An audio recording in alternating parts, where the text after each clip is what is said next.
Hey everybody, today we're talking to Mark Givens, who's going to tell us about publishing and ebook publishing. One of the most generous, kindest people I know, and we're going to give you the best information you can imagine. I'm going to invite you, please, to, if you can, to turn on your cameras. It's very, very difficult to teach to a blank screen. So if you can, if there's reasons you're not going to, that's fine. But much preferred to see people's faces. Okay, so Mark Givens. Hi, and welcome. Well, can everyone hear? Everyone can hear? Fine.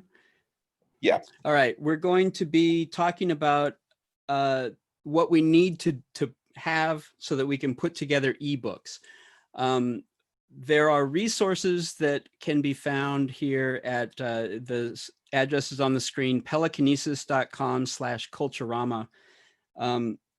And when you get there, the page will look like this, and there's this ebook design and publishing PDF, which is a nice synopsis. What do you call that in the teaching world? Syllabus? Yeah, syllabus. Okay, so we're going to be going through some of this material. First of all, I need to poll people. I need to ask people how familiar they are with HTML specifically. Does everyone understand what HTML is? And secondly, do we have access? Would you guys feel comfortable downloading a program as part of this workshop? And if you are comfortable with it, the program that I'm going to be talking about is on that the page here. Okay, so it's called Sigil is the program that I'll be using to put together the final ebook package. So we're going to be talking about let's start talking about what we need to do. Okay, we don't know about it. I can download some things. Okay, cool. So let's just start going through. I'm assuming that you have a manuscript that is ready to be laid out as an ebook. So I won't be talking about the writing part. I'll just be talking about the assembly part. If you do your writing in something like Word, they have a way to export as an EPUB or as an HTML document. And you can do that, but it gets really, really messy. So I'll show you kind of some of the ways to get around some of that. We'll also be talking a little bit about the artwork, because you'll need to have some artwork for the cover. And then if you want to put artwork in the book, you can do that also. And then finally, we'll be talking a little bit about the ebook distribution. Once you have the ebook put together, then what do you do with it? How do you get it out there into the world? So let's see here. If you have any questions or comments, please put them into the chat box, and we'll talk about it as we go. And we'll be taking a couple of breaks because there's going to be some serious coding that we're going to be looking at. If you have a comment that requires more discussion, please drop me an email, and we'll talk about that, because I love talking about putting together ebooks and things. So let's just jump right into some of the definitions here. All computer code is written in plain text. So it doesn't use any sort of fancy characters, or if you put something in bold, it doesn't do that. It just does straight text. So the way that you tell the program what you need is you put tags around it. So if you have the word bold and you want to set it in boldface, you put tags around the outside of it that tell the computer this is going to be in bold. So everything needs to be spelled out nice and clean and clear, so that the computer understands what it's supposed to do. There's a difference between bold and blod, right? It has to be spelled right. So HTML is it's short for hypertext markup language. There are lots and lots of different markup languages. There's a great one for math called MathML. And what they do is they mark up the text for display in various situations. So hypertext is the whole linking process. So like on the web, when you click a link, that's a hyperlink, right? So hypertext is all of that stuff. That's the language that we're going to be discussing today. So that's the first definition. Second definition is about CSS, which is the cascading style sheet. Okay, so you've got your HTML, you've got the code that says, here's all your text. And if you wanna, just a reminder, if you wanna go and download some of this information, it's all written down. It's handy to have so that you can reference it. Anyway, okay, so CSS is the way it's displayed, what it looks like, the style. So you want to have some text like really, really big. So you tell it, this font is going to display at this size. Okay, so those are the styles, and you can store all that information in a style sheet that is an external document. All that means is that your HTML, the code that you're writing, is just looking at this other style sheet and saying, oh, that's what it's supposed to look like. Okay. Now, so those are the two parts that you'll need to put together a page of an ebook. Okay. Your HTML page, your CSS. You can, another helpful definition, I think, is PDF. PDF, everyone has seen them. It's a portable document format, and it's supposed to be a universal document style that is read by lots and lots of different, by any computer, just like HTML. Adobe has a hold on it so that now they incorporate things like, you can fill in boxes and forms and you can have links and stuff. It's not supposed to be that way. What it's supposed to do is just preserve the formatting for distribution on different systems. So anyway, you can set up a document as a PDF, and that is an electronic book, but it's not an ebook. An ebook is a little bit different. An ebook allows a device to be able to look at the text, look at the page, and then do fun things like resize the text. And when you resize the text, then it flows differently on the page. You might need the text to be larger, so you will increase the font size. And so what happens is there'll be a picture here and the text flows around it. And if you increase the size of the text, then it wraps differently. On a PDF, if you zoom in, everything gets bigger. Then you've got this huge picture that's over here, and then you've got, the text is scrolling off to the side and stuff. With an ebook, it will flow the information on your screen properly. So that's the advantage of an ebook. It's also the bane of lots and lots of ebook authors, because especially poets, you poets know what I'm talking about. You need to have a certain line length. Well, with an ebook, it will try to flow that it'll break that line and flow it properly for the device. So writers are like, well, I don't want it to be flowable. So you can do a fixed format in an ebook, but it kind of defeats the purpose. Like, that's not what you're supposed to do. Just do a PDF. Anyway, there are two types of file formats for ebooks. There's one called EPUB, and there's another called MOBI or AWZ or something, the Amazon proprietary system. So you've got your EPUB,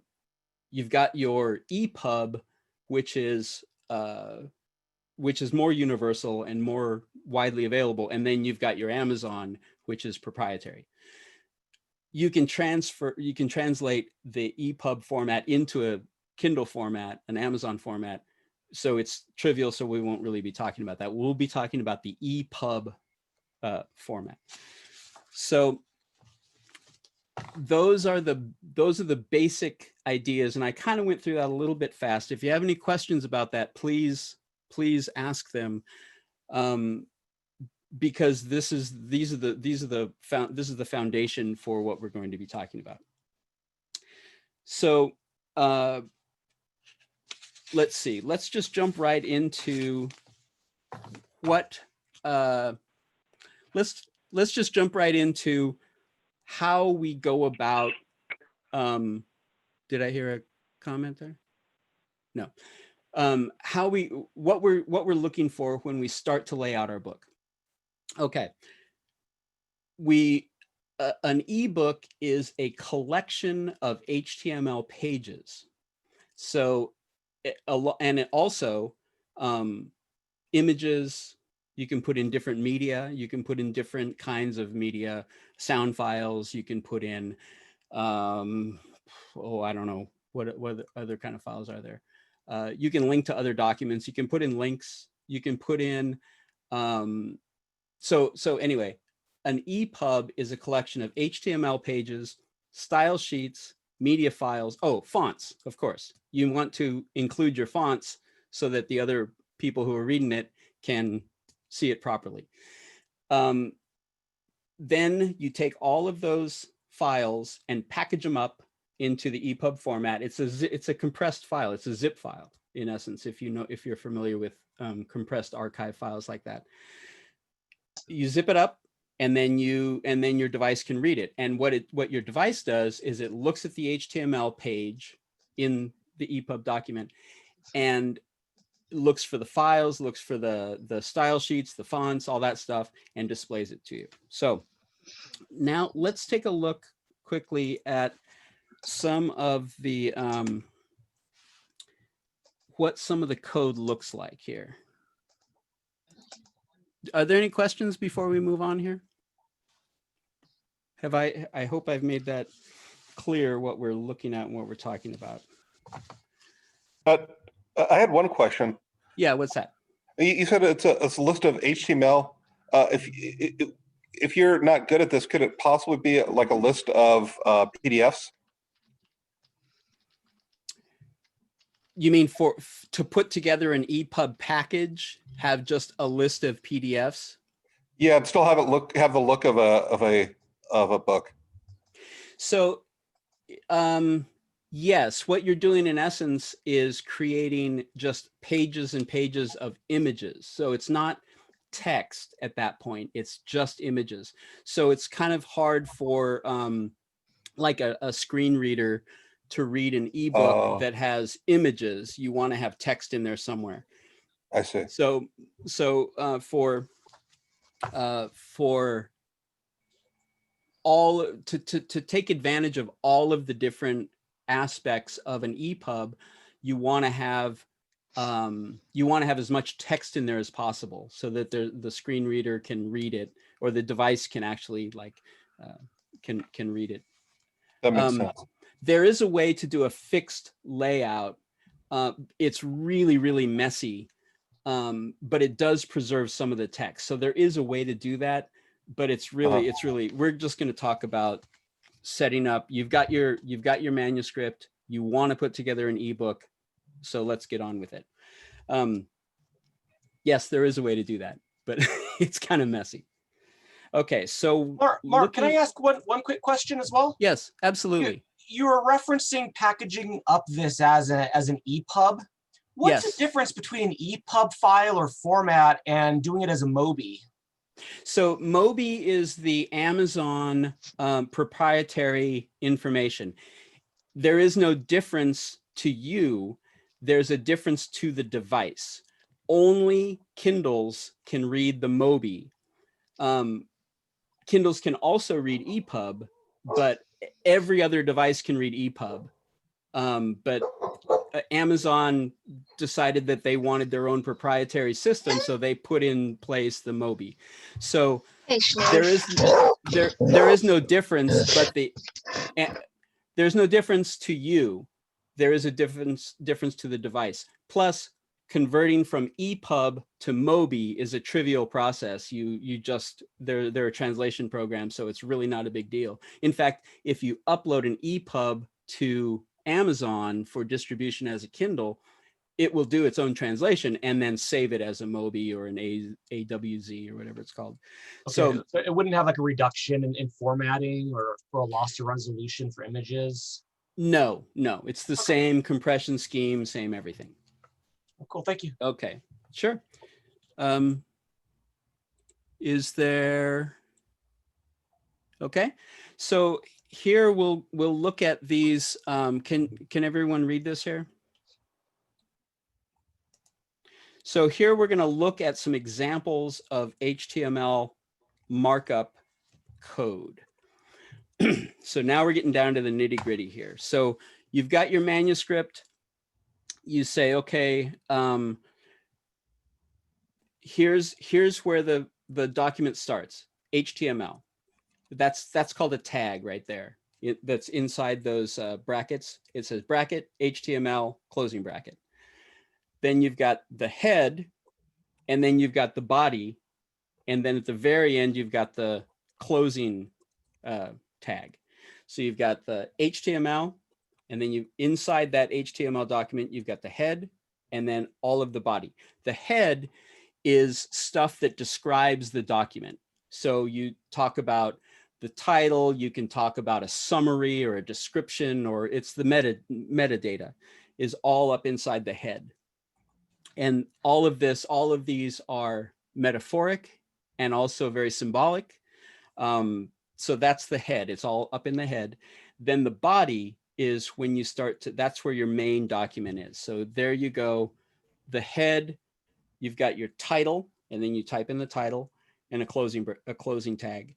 Then you've got the style, okay? And then you've got the body, and then you've got your P is a paragraph. So you've got an opening bracket and a closing bracket, and inside it says P.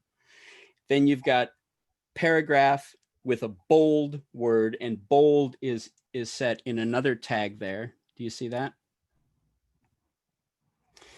Okay. So you've got all your documentation, you've got all your manuscript stuff clear and precise and inside that body. Okay.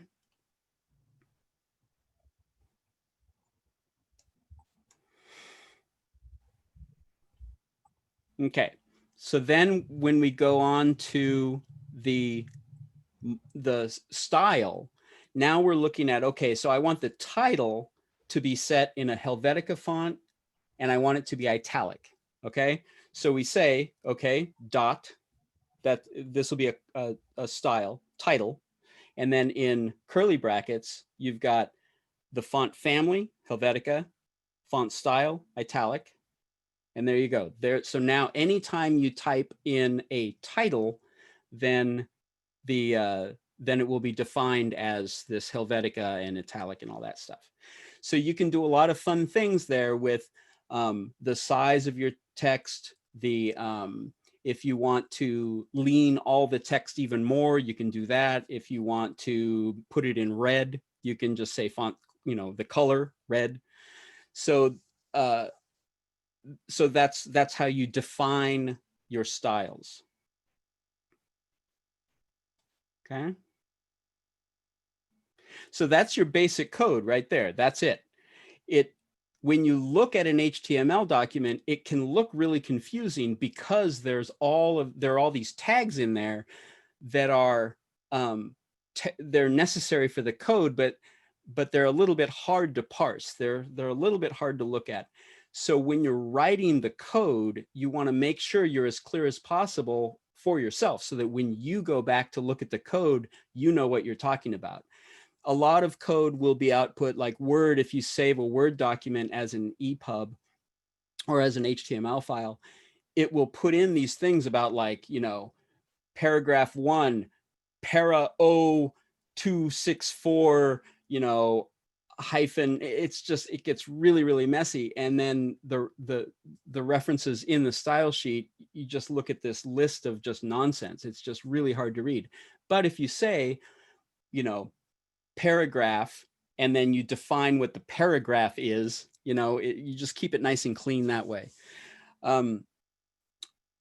So that's why when you look at this example here, everything is nice and clear. Title, style, paragraph, bold, italic, everything is nice and clear. EPUBs read not a subset, but a very, it's not the full HTML language. It's kind, well, it is a subset. It's the very basic parts of HTML. So if you have, like there are some things that you can do on a web page that can't be read by an e-reader. So you want to keep your code as simple as possible. And also, this is, again, one of the strengths of the EPUB, is also one of the detriments. The strength is that you as a reader can adapt your device to your preferences. So if you prefer white text on a black background, you can change that on your device, and an EPUB will be able to adapt and display it the correct way. Again, this drives some type designer or book designers crazy, because they design it and they want it to display exactly how they designed it, and the EPUB gives way too much freedom to the user. Mark? So, yes. Sorry to interrupt. Is there a way to make the screen a little clearer? Some of us are having trouble reading your display. I don't know about that. John, is there a way to do that, or? Your display is fuzzy. Possibly if you share screen rather than doing it in this way. I don't know if you've got that screen handy. It was clear for all of your presentation up until about 3 or 4 minutes ago. Then it just went blurry. Oh, so it might be a bandwidth thing. Well, let's see. Can I share my screen there? Should be on the bottom. Where'd my screen?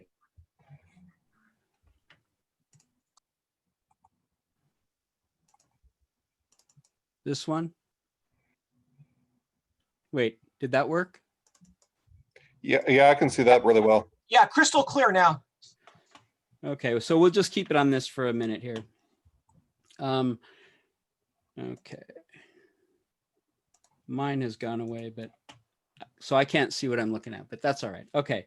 So so that's is it clear so far? Is everyone following along here? Yes. Okay, great. Thank you. Okay, you're welcome. Sorry about that. All right, so now what we're going to look at, and again, this is all available on the, if you wanted to download this PDF, that might be a good reference later. Okay, that's the basic code, right?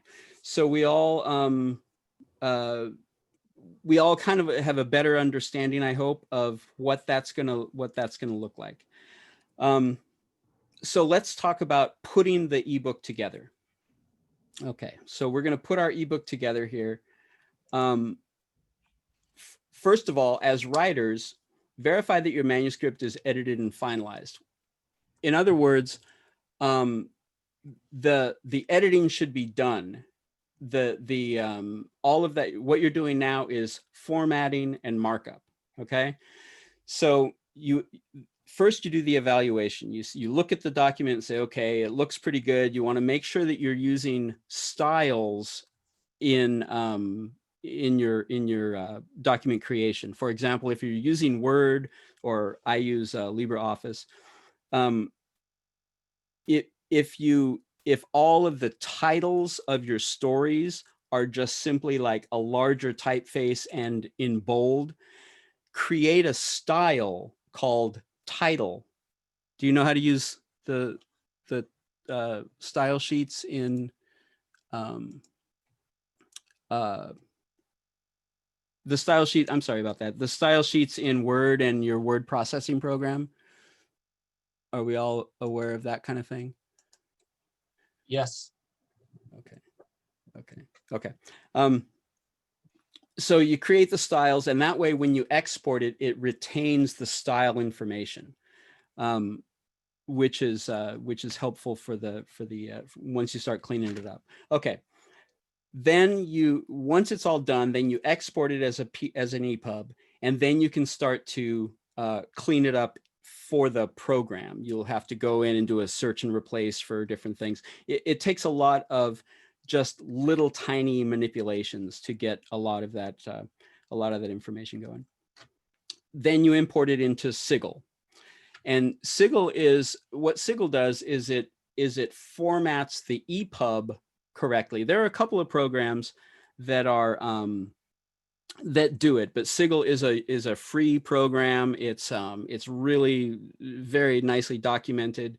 It allows a lot of variables that you as a user can create, which is really, really nice. So so then you start looking at the Sigil document. You know what? Can we take just a little bit of a break, and I'm going to set up some stuff to show everybody. Is that okay? Let's take a 5-minute break, and we'll come back to it in a minute. Okay. Sounds great. So am I? There we go. There it is. Okay. All right. Yeah. Let's take a quick one here.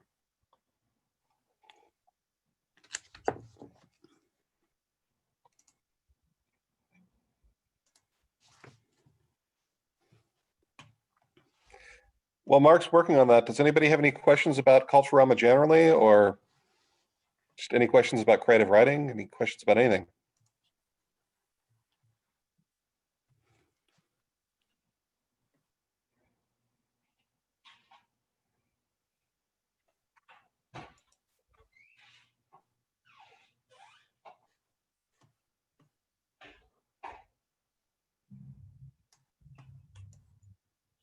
We're not I talking. have like, oh, I was gonna say I've never done any type of coding before. So when he started talking about HTML, I was like, what? Yeah. But I'm trying to follow along. Yeah, it's well, that's a great thing about taping this. I'm in the same place you are. I'm not a coder in any way, but I'm grateful that this will be on tape, because I think I'm going to have to start being one, because I'm doing a class here on this. I learned years ago about HTML by just looking at the source of HTML files. Now they're much more complex than they used to be in the 90s, though. Lucia Celeste asks if there's any Mount SAC classes recommend taking. If you're into creative writing, we have a poetry class that Lloyd Aquino is usually the teacher of. Sometimes I teach that. And then there's a fiction class that I usually teach. Sometimes Robert Pluso teaches it. And we have memoir and creative nonfiction.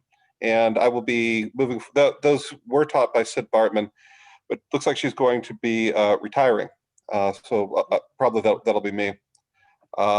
Serena, I really like Robert Pluso's too, but I'm a little hurt because I'm the other creative writing. No, I'm kidding. I'm not hurt.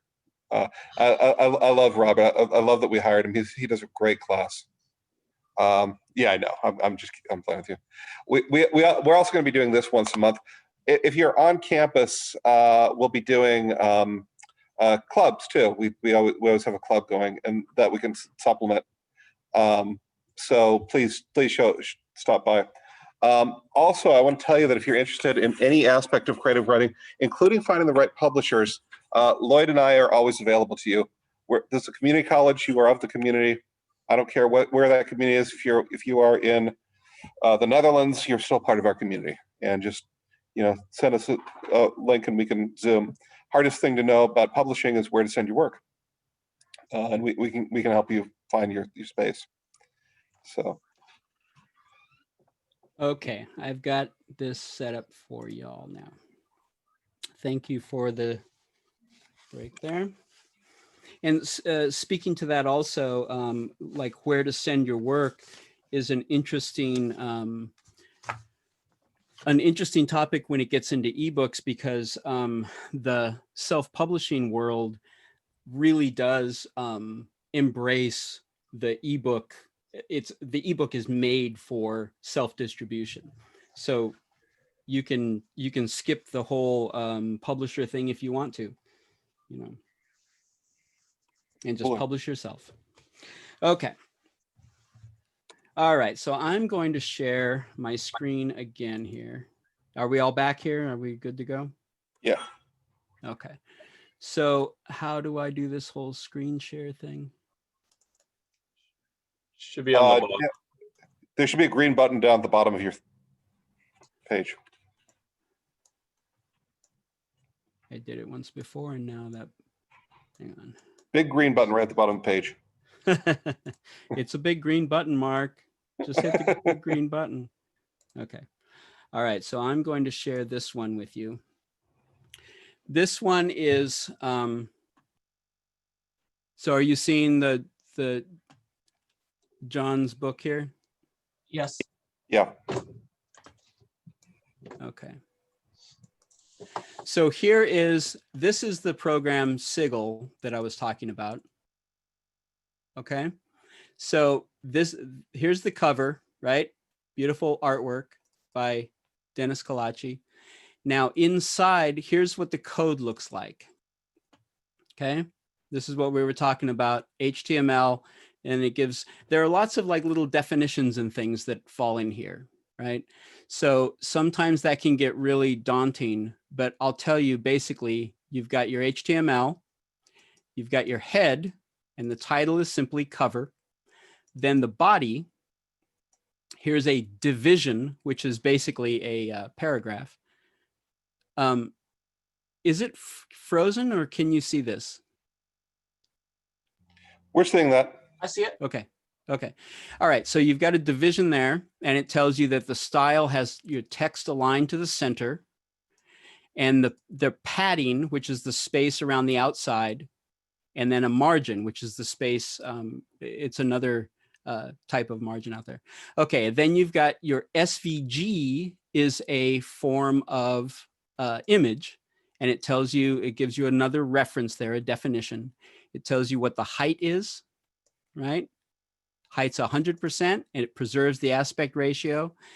Then down here, you see, here's the image. The image, it sets the width and the height, and it tells where the image is located. Okay. And then it closes the division. You see here, it starts the division, closes the division, closes the body, and then closes the HTML. And that looks like this, right? It displays that image perfectly in the center. And if you resize it, it will change the size of the image. Okay, let's take a quick look at the title page, because it's also nice and neat. Let's take a look at this one now. Okay, so here you've got the same header information. The head says the title is now Life, Orange to Pear by John Brantingham. And here's a link to the style sheet. Okay, we talked about that, the style sheet. So here's a division again. Divisions are basically just you're setting aside blocks, kind of like a paragraph, but it's more just like, here's a block of something. And then inside that, you've got lots of paragraphs or images or whatever. But I've defined this class as the title page. So if we look into our style sheet, we'll see what that class, how that class is defined. Here's the class title. And if we look at that, the title would be here. So it sets the title that size and centered. Then a paragraph by, paragraph class author. And then this is a break and a break and a break, and then close that division. Okay, here's another division, which is the image. And here's the image will be this image here. the Bamboo Dart Press logo, and then the caption, the link. See, this A means anchor, and then the reference is to a web page here. Okay, and then this is the text that is displayed. Here's the closing of the anchor. Whoops, don't do that. The closing of the anchor here. Okay, and then it closes the paragraph. Then a break, close the division. So then we have a third and final division here, which is class locations. And you've got your locations there. Close that division, close the big division, close the body, close the HTML. And it looks like this. Okay, so let's take a look. Can you see over here in the, this is a list of all of the files that have been archived and zipped together, compressed into one big file. So here we're looking at our style sheet. Okay. So this looks a little bit, this is kind of hard to look at because there's a lot going on here. You've got your definitions of your fonts. Okay. All the different fonts, and it's all nicely spelled out. The style is italic here. The font weight is normal. Here, the font style is normal. Okay. That all makes sense. Here's the location of the actual font file, so that when you package it up, you'll have all your font files in there. Okay. Now you go down here and let's take a look at the title page. The only definition inside title page is that the text is aligned to the center.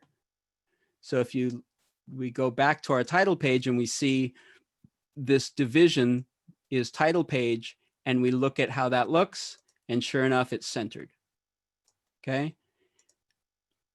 Then we look at the title, and the font family is Franklin Gothic Demi with this size, 2.5 M. You could say 2.5 px for pixel, or you could say 2.5 point for point, or pt for point. So this is just a way to define how big that is. And sure enough, in here, when you look at this file, the title is Franklin Gothic Demi at 2.5 M. The definition for the author is Franklin Gothic Demi, but it's a smaller font size,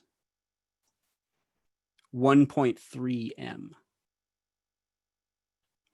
Now, when we go back to our, we remember that this division was defined as locations. So when we look at locations, we see the font family is Franklin Gothic Medium, not Demi, but Medium, at a smaller font size, 0.65 Ms.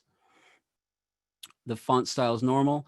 The letter spacing is a little bit larger. It's 0.5 instead of 0. 0 would be the default. 0.5 is a little bit wider. So when you look at this type down here, you'll notice that there's a little bit more space between the letters.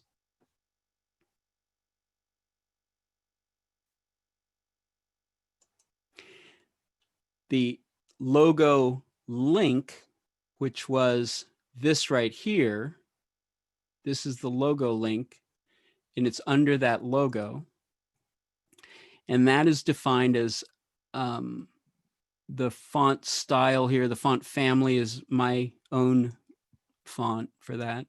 And then it's a 0.85 M, so it's a little bit smaller, but you'll see that it's a different typeface than the title, the author, or the locations. When you're designing EPUBs, you want to make sure that you're not using too many different fonts. It confuses the eye. And in John's book here, I've got quite a few. But you'll notice that these are Garamond. These three here are all Adobe Garamond Pro, just different variations. This one's bold, this one's italic, this one's normal. Atlanta, which is for some of the stuff on the title page. And then the Franklin Gothic book we just talked about. Gill Sans is close to the Atlanta. And then Bamboo Dart is just for that one thing here. Okay, so that's your basic, that's a basic page and a basic style sheet. Here, see, you can define a division to float to the left or float to the right, which means that you can wrap text around a division that is defined thusly.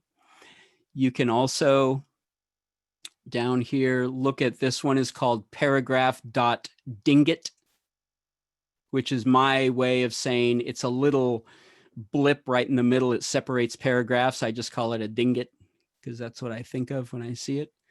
But then it's defined as, you know, it could be an asterisk. It could be, you know, just a little symbol. Okay, so there's, okay, that's your basic, those are your basic definitions. Here is header one.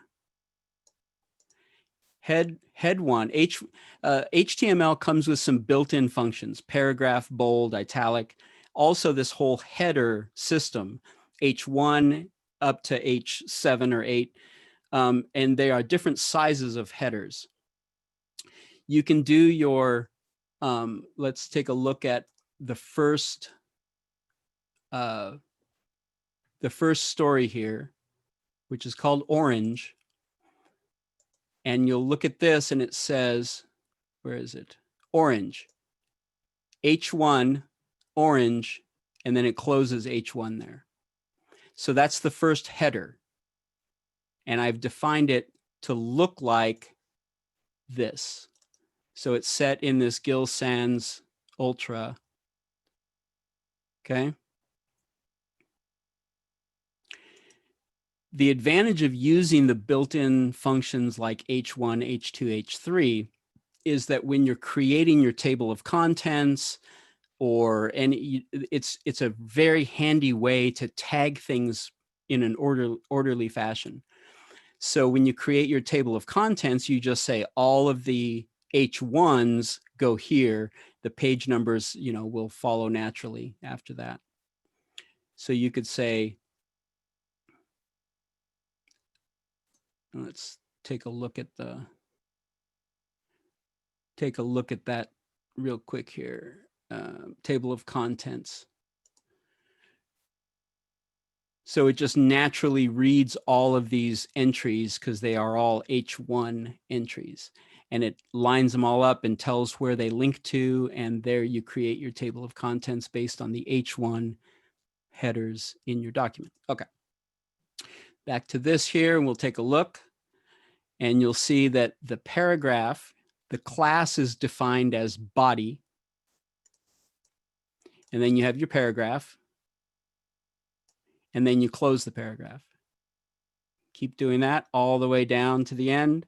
It closes this division, it closes that body, it closes that HTML. Okay. So you just keep doing that with each story.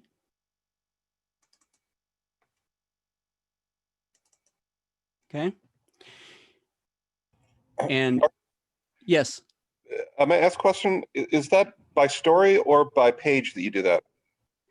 This is by story, because with an EPUB, you're not talking about page numbers. You're talking about stories. They can span multiple pages, but you're not going to say, you'll notice on page 5, because it will be different for each device.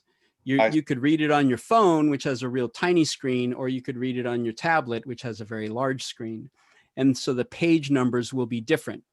So that's why an e-reader will say you are 2% through your book, is because that's the way to measure it, instead of saying page number 5. Okay, great. Thank you. So I divide these up into different sections here. so that the program will put breaks in the right places and restart the numbering on various places and things like that. You could do it all in one document. If you wanted to, you could put these all into one document, and then the e-reader would just look at the whole thing and you'd be able to read it and everything would be fine. But I like to break them up because it's nice and orderly for me. Okay, then at the very end, then we have an About Bamboo Dart Press page. Very nice and clean and clear. Okay, now if we look over here on the left, we'll see the styles, right? That's the style sheet. Here are all the images that you might use. The Bamboo Dart Press logo, here's the cover, a Pelikinesis logo and a Shrimper logo. Then you've got all your fonts listed here. So all of the font files you have to grab from your computer and load them into the program. Now, if you're exporting from something like Word or Office, it will give you that information. It will export the correct font files. So then you just import those into your document. So now if I wanted to include audio, I could have a link to an audio file. If I want to include video, I can do that. Miscellaneous, if you wanted to store a PDF inside, you can do that as well. Then down here at the very bottom, you've got your content. These are all, and then your TOC is your table of contents. So the content file is just a big meta file that has all of the, here's your description of the book, what subject it is, who's the creator, all of the metadata. Then you've got all the different links to the different sections. It's all a very, this is all the information about the information stuff. Okay. So that's it. That's the EPUB right there.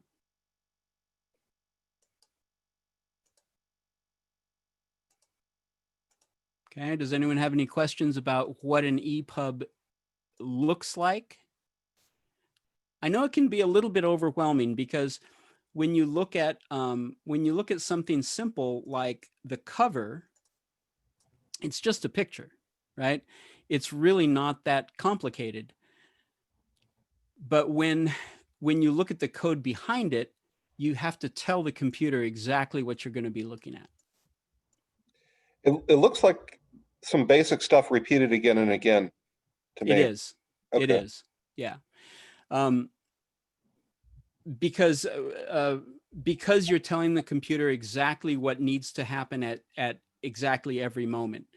So when you tell it that it needs to be, this text needs to be bold, it starts here and it ends here.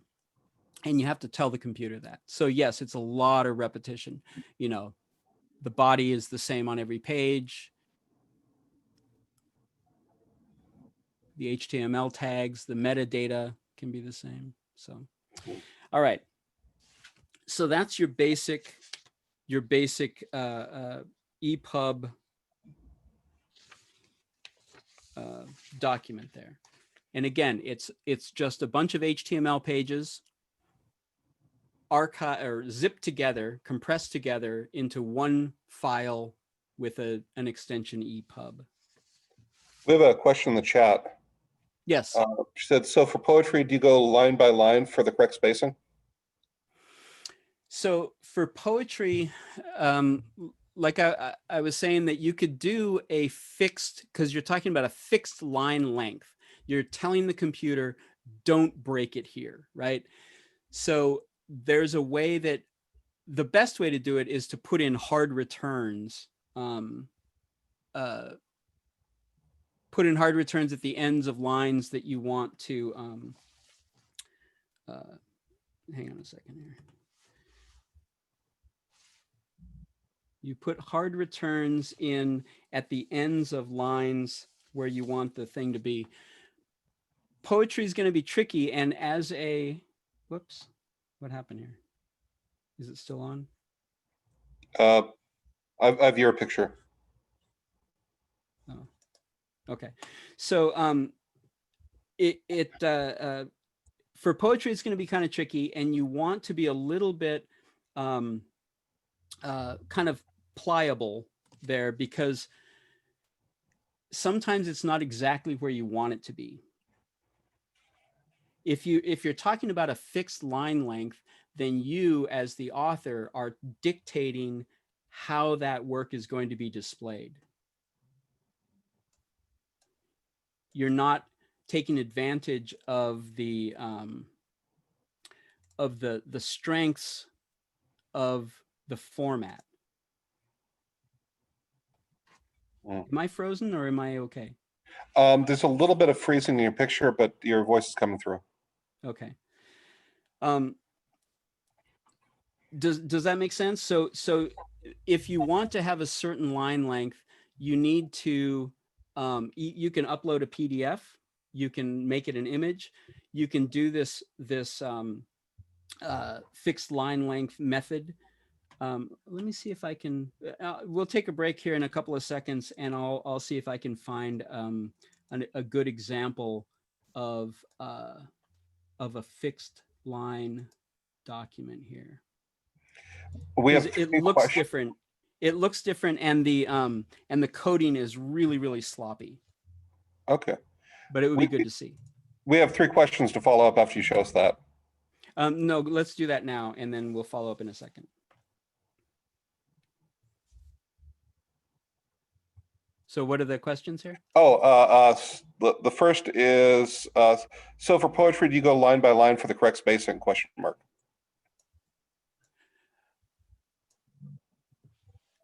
That's a little bit hard to answer, because again, you're trying to determine line length.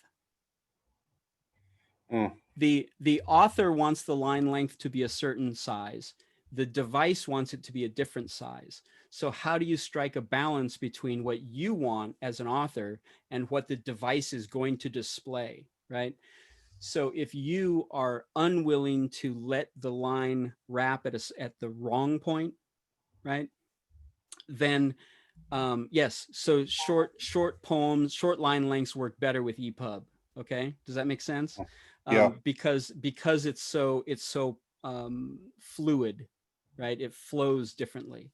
So if you need it to be in a certain format, then you as the EPUB creator have to either create an image of the text or export it with this fixed line length, which is again not taking advantage of the overall advantages of the good side of a e-reader is the ability to flow text and enlarge and all that stuff. So if you need it to be fixed at a certain length, then yes, you can do that. Line by line is one way to do it. Capturing as an image is another. Exporting from Word as a fixed line length is another one. Okay. And we have 2 questions for kind of the same question. It's how you know what codes to use. Is there a cheat sheet for codes? And the second question is, can you create a template to work from? Yes, you can. So especially in something like Sigil, you can. In fact, I do that all the time. That's the way that you keep the sections, the different pages looking. You want them to look the same all the way through.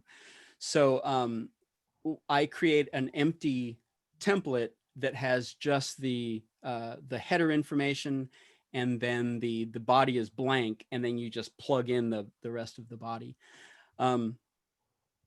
So how do you know what codes to use?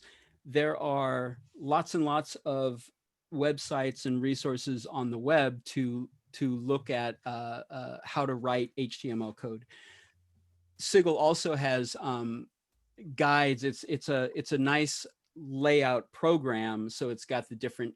You can click on different buttons to set things in different in the different headers. H1.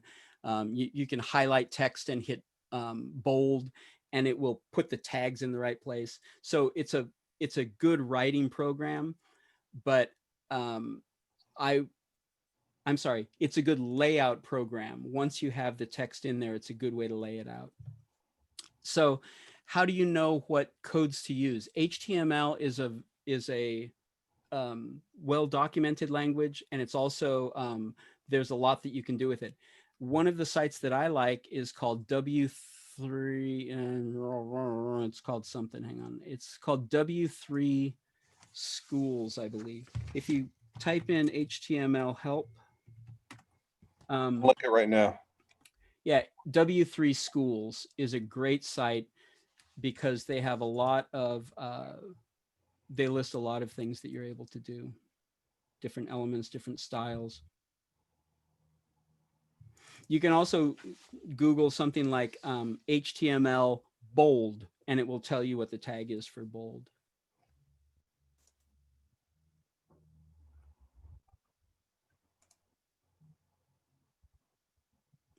And there are lots of, yes, there are lots of cheat sheets around there also that you can download and print out.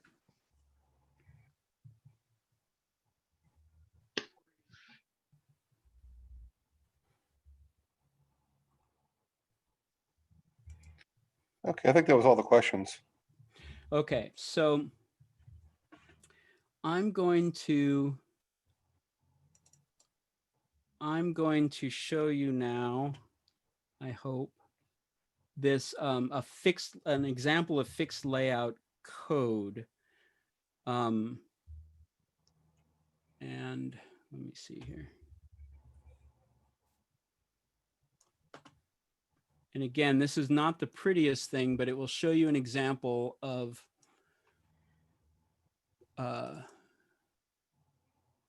it'll show you an example of one way to do it here. Hang on a sec.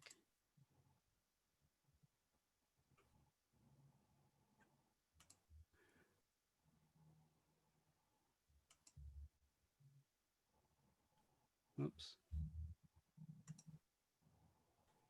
So let's see. Here we go.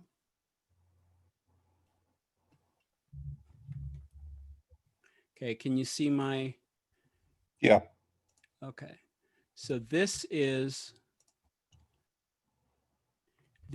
the Culturama document exported from Word as a fixed layout document.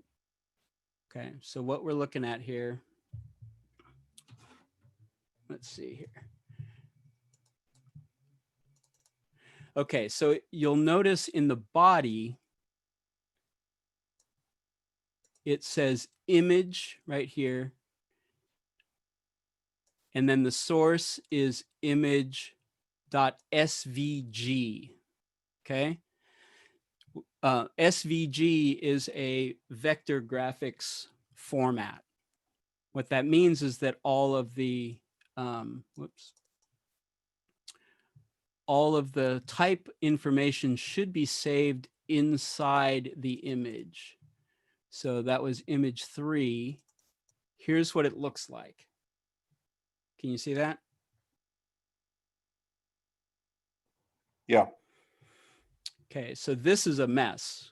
This is really hard to look at because what you're looking at are different text boxes and definitions and font families. Like this is not using a style sheet. You'll notice here the style is defined line by line. You see that? It's got like the font size, font weight, font family. So if you were to break this out into a style sheet, that would just be one style, right? Okay, so those are all the styles. Then you get down to the actual text. Let me find some text here. So here, whatever device, whatever size, whatever the reader's specific needs are, the ebook. Okay, so that's one line. Here's the next line. Content can adapt and adjust, but some. Okay, so here's what that looks like on the page. Mark, I've just been seeing the same image. I haven't seen it. It sounds like you should be changing pages, but the visual is not keeping up with you. It's still just showing the page with all of the bullet points. Evaluate your manuscript. Is that right? Me too. Thank you. I thought it was just me. Oh, huh. I am. That's really weird. Where's the bullet points thing?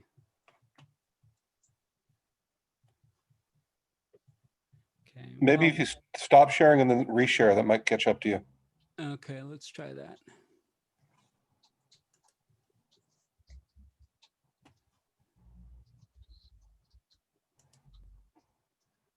Yeah, for some reason things are really laggy here. I'm not sure why. It's kind of been like that all day, actually. Ah, really? Yeah. Whoops. I don't want to exit there. Okay, well, I don't know what to do about that. It's not letting me. Ah, here we go. So.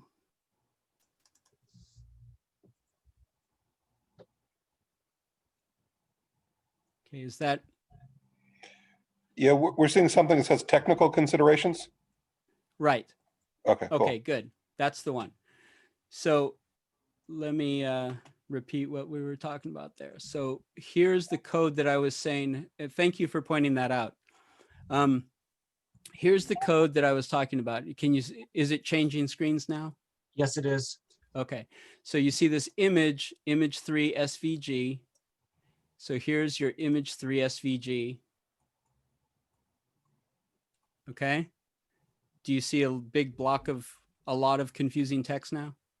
Yes. Okay. So here's where I was talking about all of the different styles are line by line. And then you look for the text, and the text is here. And then when you look at the actual page where that's displayed, it looks like this. So that's how you do it. Whoops. That's how you do it line by line. You just save it as an image, right? So in other words, I can understand your reluctance as a poet. I can understand your reluctance to go to an ebook because you are giving up some control over the way it's formatted. There are ways to do it through images, but a PDF might be a better solution for you. Like John suggested at the beginning, a collection of PDFs could also be stored in here under your miscellaneous, and then you can just reference those PDFs.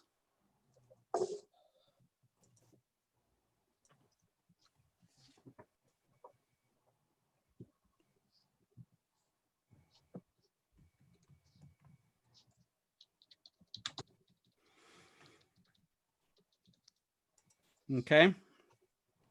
So are there any questions about that?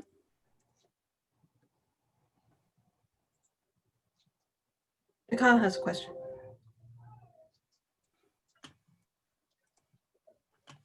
Say you do something as an ebook, are you required to use HTML for that?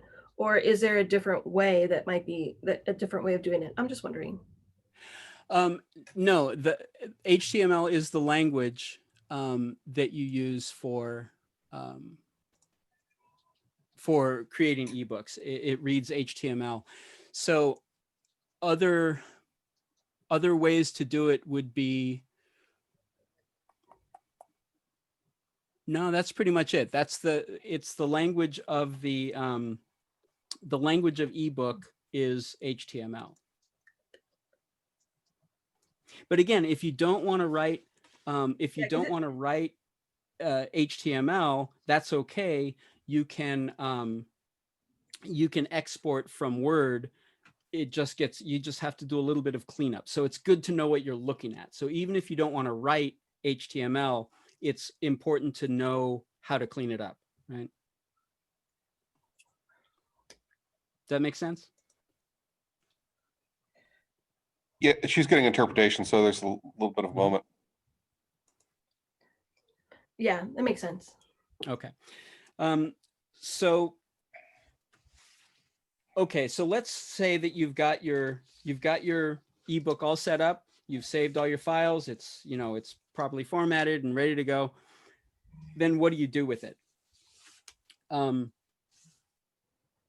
Actually, before we go on with this, let's pause for a moment and think, does this all make sense to people? Is that right? I mean, people, you guys are following along with everything and everything. Like, if you were to open up this program, Sigil, you'd be able to kind of work your way through it, right? Because it's a good program, especially to poke around in.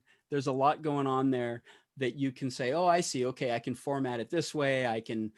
Here's how I set things in boldface. It's got like a WYSIWYG component to it so that you can just highlight a word and hit bold and it will put it in bold. But the code behind that is HTML. Hmm. Okay. Mark, are all ebook conversion programs pretty similar? So for example, like instead of Sigil, there might be other ones to use. Do they all pretty much work the same, or is there one particular benefit of downloading and using Sigil? Sigil is free. There's another program called Calibre, which is highly recommended, and this is on that resources page also. So Calibre is a good one. There's one called Vellum, which is okay. And then you can do the, if you don't want to do an ebook that's made for an e-reader, you can do an HTML5 web book. John, I think John, do you have a book up at the SAS Museum? Yeah. Oh, yeah. I've got a couple of books up there. Absolutely, yeah. So, and those are viewable on the web. Is that right? Yeah, I'm gonna link you to them in here in a second. So, if you want to create digital content, you can create it for the web, or you can create it for an e-reader. But the ones for the web, it's just posted to a website. There you go. So you can turn pages and all that stuff. And there are a couple of programs that will help create that. One's called flipbuilder.com, and the other one is fliphtml5.com. And those ones will help you take your document and make them and format them correctly for the web.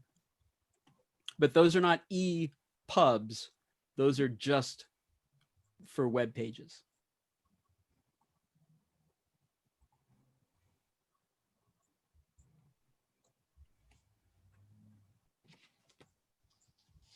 So I want to give a word of warning also, because ebooks, along with other types of self-published material, I'll just read what I wrote here because it's concise. They've become profitable targets for scam artists and other deceptive practitioners. Scams may include offers to boost your social media profile, market your book, music, or art through spam and spam adjacent techniques, give, quote, added value to your material through an online service or subscription, or distribute your material for a huge fee. There are good reasons out there and plenty of information to guide you on your way, but please hold the cash close to your vest and ask a lot of questions before entering into a business arrangement with anyone who feels shady. Anytime you take the creative work that you've done and turn it over to another person, you need to be very, very careful about what they're offering you and what the value is for you. There are some good places out there, but if someone is saying, oh, I can put your ebook together for, $700 and it includes this distribution and stuff, that's a lot of money. So you have to be very careful that if it's worth it to you, but try not to be taken in by a lot of those things. Anytime you're doing self-published or self-created music or art, there are a lot of it's rife with scam.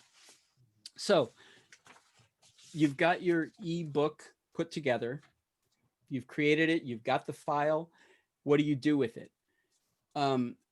There is the Amazon store, right? You can create a Kindle account, which is their digital content account, and upload it directly to Amazon and sell it through Amazon, and they give you a percentage of the title, the cover price, and you're good to go. That's it.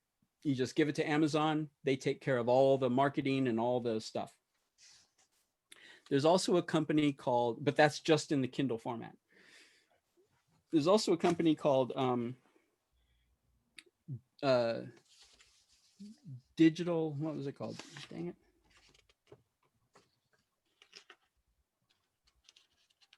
Digital to Direct.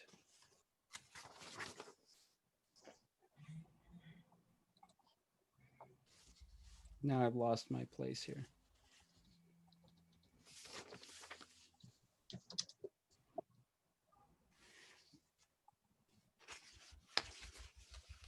Sorry about that.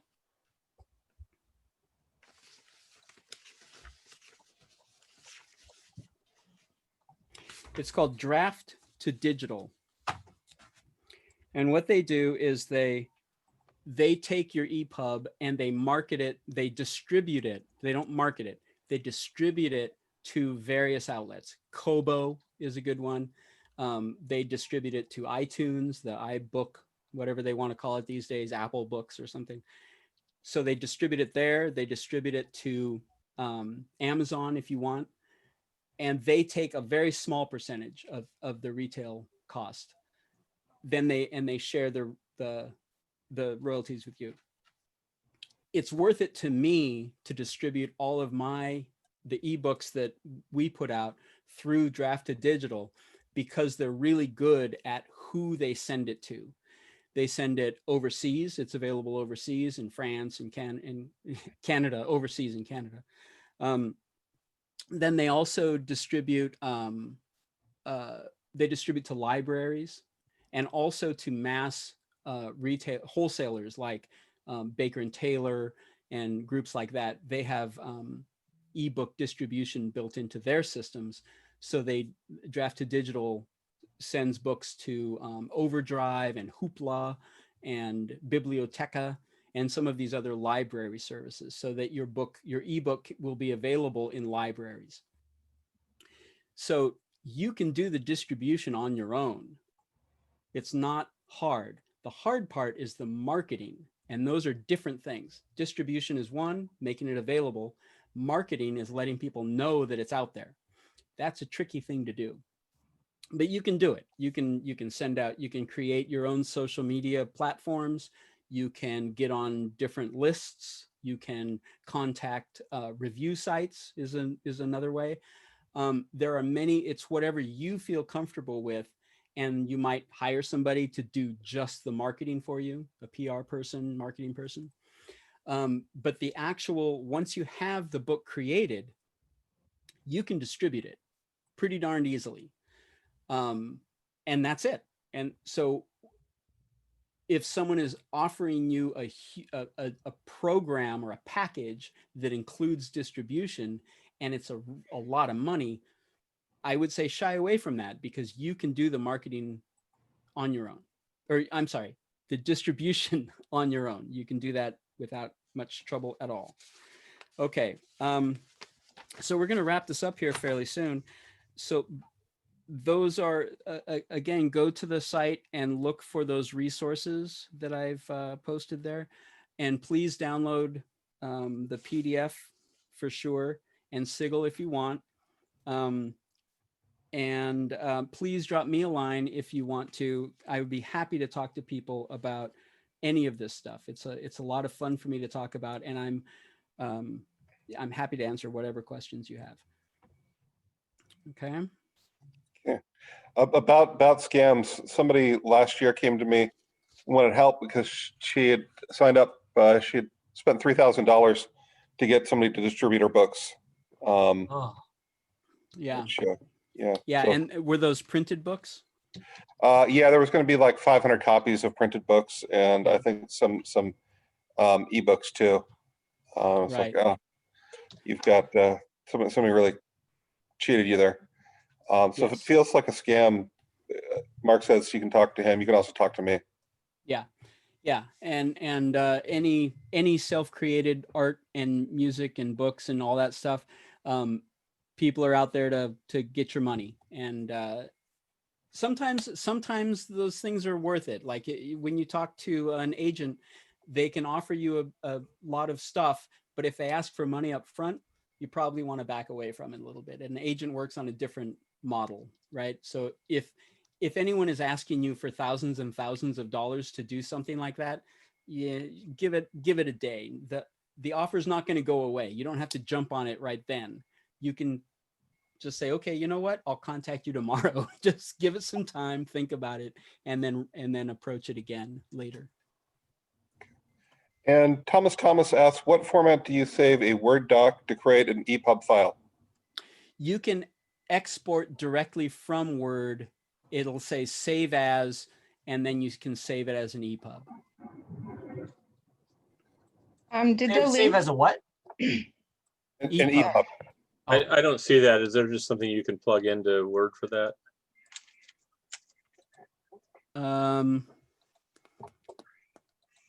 I don't know. I'll play. I'll Yeah, play. there might be a plugin on my. See, I use LibreOffice, which is which is a really robust word processor. Is that a free word processing program? It's free also. Yeah, I don't. Okay. I could use probably just get Linux. that and convert. I use Linux and LibreOffice and Sigil. They're all free, and that's why I use them, is because they don't require a license. You know? You're cheap, right? Because I mean, yeah, and the community that supports these programs is also robust. So if you have a question about how to do something in any of these programs, you ask on the web, and somebody's already asked it and answered it. So it's really nice.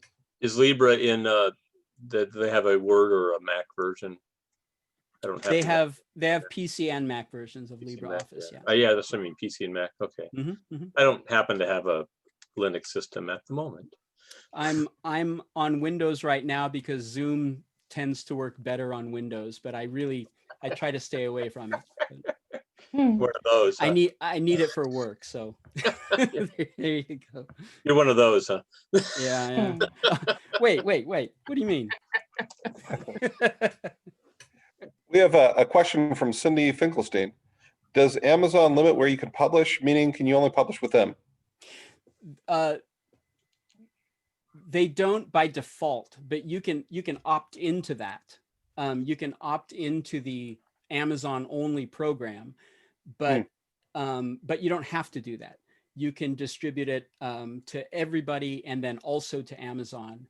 But if you want to take advantage of everything that Amazon has to offer, they have different marketing programs built into their system. So if you sign up for Amazon exclusive, then you can't distribute it anywhere else. Yeah. And Kelsey asks if the PDF link is in the chat. I don't think it's in the chat, but we can put it there. Hang on a sec.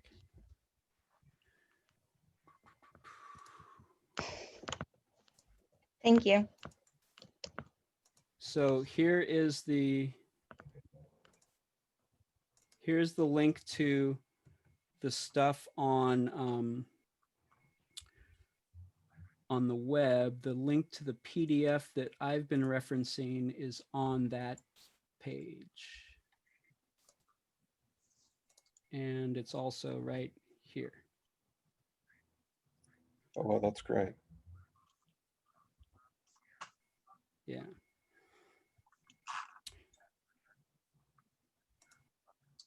Great. Thank you. That's great.